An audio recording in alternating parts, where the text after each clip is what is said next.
Uh, yeah.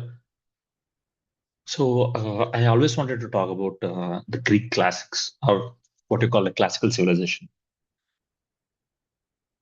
I think this is the best time to speak because of one, because of the Odyssey, the uh, Odyssey, Christopher Nolan's movie, and secondly, because of the misconception. I want to say like the kind of understanding that we have about mm, the story of Odyssey and what it represents in Greek culture or in ancient culture, and how that story affects the modern Western civilization. I want to say like it's like the interval. Like this is the most famous story in the entire world. Uh, you first, in order to understand the story, means see the story that we read as a kid is very different from the story that we understand as an adult. So, first of all, I want to put into context the story in which means the situation in which the Homer wrote this epics, means both the epics, the Iliad and the Odyssey. So, the Homer was set in Bronze Age civilization, and it was set in Greece. And when I say Greece, this particular timeline of Greece is not related to Plato or Aristotle. That they'll come much later. They'll come around 300 BC, somewhere around. This was set around, I think, 1200 BC, which is like before the Bronze Age collapse. The Bronze Age collapse happened in the Mediterranean around 1177 BC. That will come to later. So you have to understand the area that you see, the in the present day Greece is not the Greece of the ancient times. So the Greece of the ancient times extended all the way into Turkey. Now this is called Hellespont. I think yes. This is called Hellespont, and this is called Ionia. And that's why you see this was called Ionia in the time of Plato and Aristotle. Means for us they are both Greeks, but in the ancient times there is no such common country as Greece. Means they have a common culture, but they didn't see themselves as a common people. So this war that Homer describes is between Greece and the Greek settlers. We cannot say Greek settlers. The Greek, the same kind of people that they call themselves as Trojans that were settled down here. Now let's come. Let's look back and see the importance of this war. Means this is called a Western classic for a reason, because all the Western civilization originate from this story. For example, the Dorian Greeks, means the Pluto, Aristotle, Pythagoras, they all claim they are the descendants of the Mycenaean Greeks that were settled in the area of Greece during like 12th century BC. Means the timeline was during this time, during the Bronze Age, there is a Mycenaean civilization in the Greece, and it collapsed in 1177 BC. And there is a dark age of like 200 to 300 years. And then another civilization came called the Dorian Greeks. The Dorian Greeks are the Greeks that we talk about, what do you call like Leonidas, Pluto, Socrates. They are all uh, Dorian Greeks, and they claim themselves to be descendants of the Mycenaean Greeks. When you come to the Trojan side, as you can see in the Trojan War, once the Trojans are defeated, the remaining populations of Troy went and settled down in a place called Rome. Here, this after few centuries, there is means there is a story around Ramus and Remulus, like two brothers, who claim to be the descendants of the Trojans who fled the war. and they start the Roman Empire, basically. So this story is the origin of two great Western civilizations. Means the two civilizations from which all the Western ethos come from. Means whether it is a philosophy or administration, everything comes. Everything is derived from these epics. Now, coming to the importance of this story. No, this story was written around 600 BC, because that's a you may think like that is very. I think it was settled written somewhere around 800 to 600 BC. Homer claiming that this war has happened in around like 600 years before him. Like it's not very sure, but it happens in the Bronze time, not in the Iron Age. That is very sure. So the Greek letters, as we see today, were established. They are fully formed around 800 BC. Now, coming to the 6th century, they have two greatest epics of the world, means of the entire Western civilization. Means even after Homer, there are not many writers that you can compare it with Homer, especially the what you call whether the length of the story or the complexities of the story and the kind of language that we use. For 200 years, it is very difficult for a language to be developed that complex that they can write two epics. Now, there is a theory, means it's not a theory. There is an established scientific explanation that both the Greeks, means the present day Greeks, and the Indian Sanskrit originated from an Indo-European language, which doesn't exist now. I mean, they don't know whether it existed or not, but they hypothesized that these language exist, and they are both are the derivatives of these Indo-European language, based on the similarities in which the Homer wrote the poem and Mahabharata and Ramayana that were written in Sanskrit in India. Now, as you know, no Western scholar will tell that Ramayana is much older than Homer, even though that is true. That is evidently true because see, in this short period of time, it is very difficult to get the words and the story. If you consider it to be a fiction, also, it is very difficult for a language to be developed that complex that they can write this much of a story. Means this complex of a story. The most probable, I mean, this is just my thinking. The most probable would be that it is a derivative of the epics of India. The reason why I am saying was I'll go to this place, the present day Turkey. Now, in during the time, means in the Bronze Age, the Turkey was divided into two empires, named Hittite and Mitanni. The both Hittite and Mitanni are Vedic civilizations. How do we know that? Because there is a war that happened in between those two empires, and the truce between them is written in Sanskrit, invoking invoking Vedic gods like Indra, Varuna, and these guys.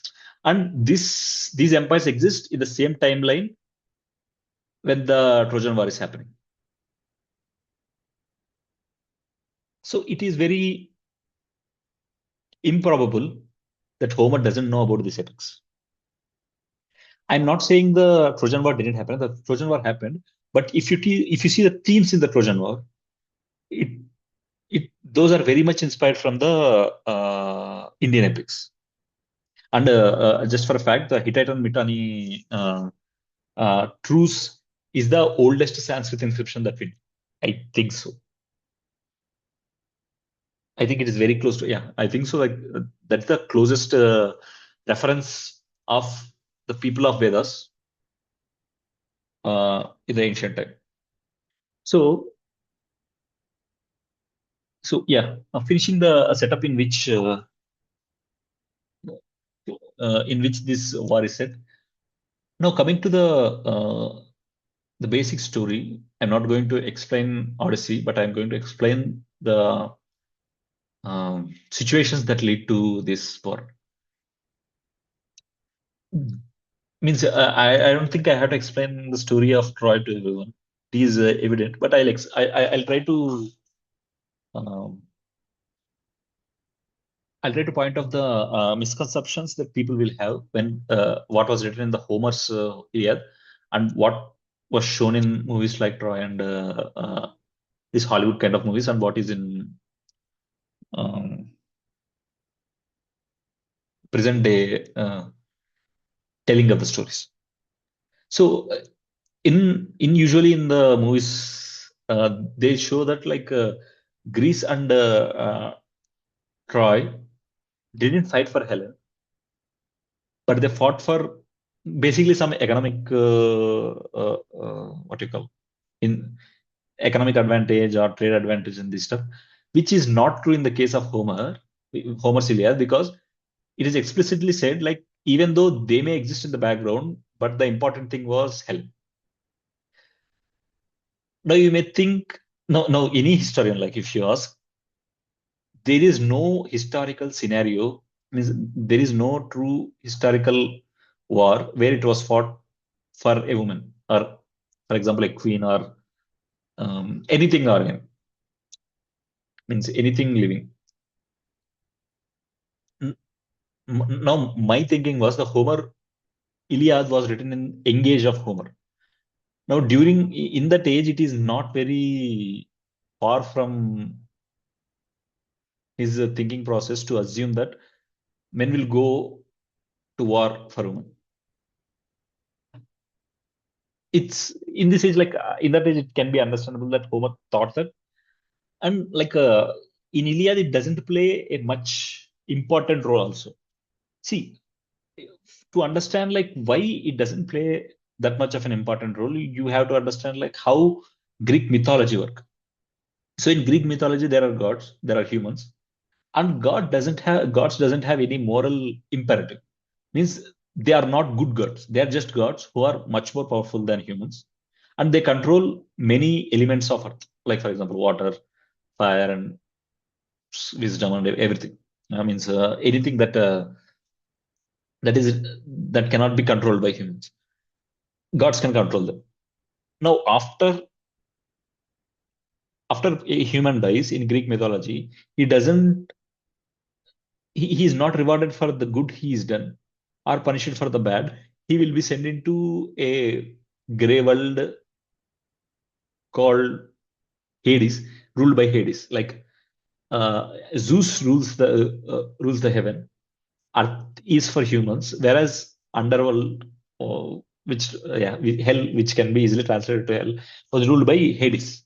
So they'll go to that Hades place and they'll stay. Their souls will stay. Now,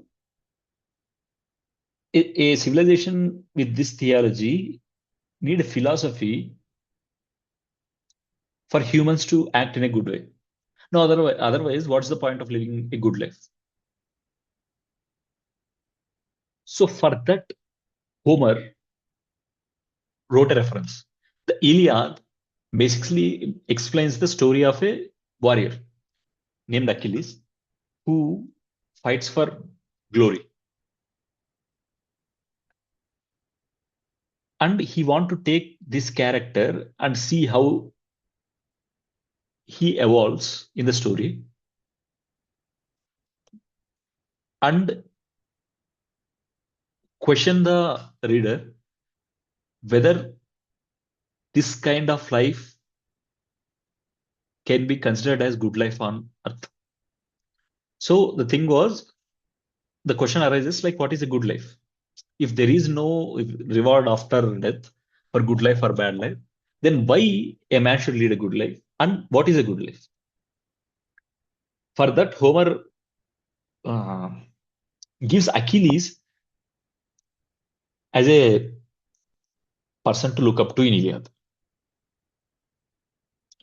Now, you can see in the story how Achilles is always venerated, and he is praised as the greatest warrior um, in the entire world. And truly, he is. He basically wins. See, whenever Achilles is in the side of Greece, Greece always wins. When he is not, Greece loses.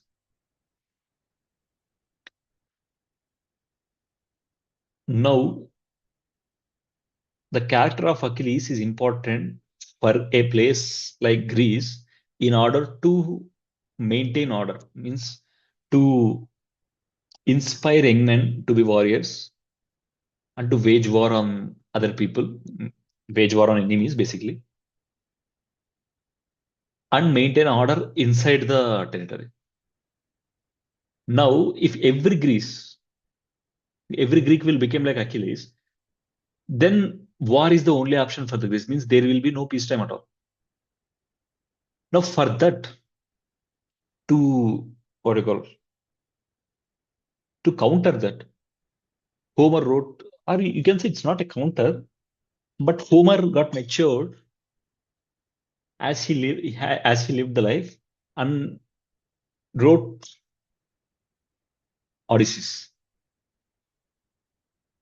Now, the central theme of the Odysseys is no matter how glorious life you have led by waging wars, the most important thing is family, is basically protecting family. It will come to basically taking care of the people who are around you. Hmm. No, I don't want to give up much story of Odyssey. Yeah, so this is like the basic understanding of Homer's two epics. Like it's like a very high level understanding of the two epics. Now, coming to the historical accuracy, means everyone now, every historian will now agree they definitely the Trojan War happened. Now, whether the war happened in the way that Homer describes is questionable because I mean we cannot say it is correct, we cannot say it is wrong also. Like because I think one of the archaeologists who dig up the city of Troy uh, discovered that there are 12 layers of cities. Means once the city is destroyed, it was rebuilt, rebuilt, rebuilt again. It happened 12 times. And fourth or fifth layer is Troy, means the Troy that we associate with the Trojan War. So, given that context, it is not far from truth to believe that this war might have happened. But whether it has happened for the reasons that Homer mentioned is questionable, whether it is Helen or for the trade routes or anything.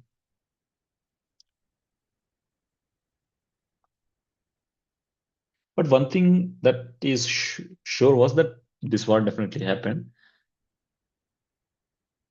And past this war, means after this war, uh, means almost Bronze Age came to an end with the sea people.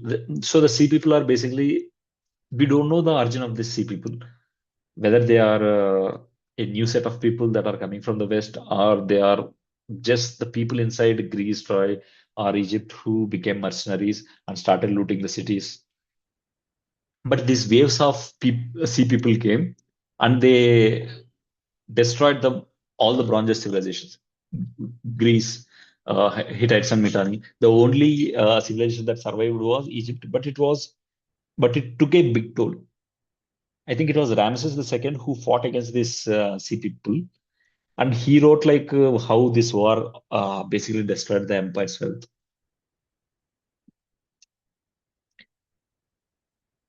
So this marked the end of the Bronze Age, and there is 200 to 300 years of not great civilization raising up, except for Egypt, which is just surviving at that time. And then Then we enter the Iron Age. And with this, you see the rise of Greeks uh, and Romans and other Achaemenid Empire and everything. I think this is an initial step. I think, yeah, I will stop here. And this is like the basic understanding of why Homer wrote this epics, basically. I mean, it is an impossible task at that time. Mhm. Yeah, we will discuss more about it in the later episodes.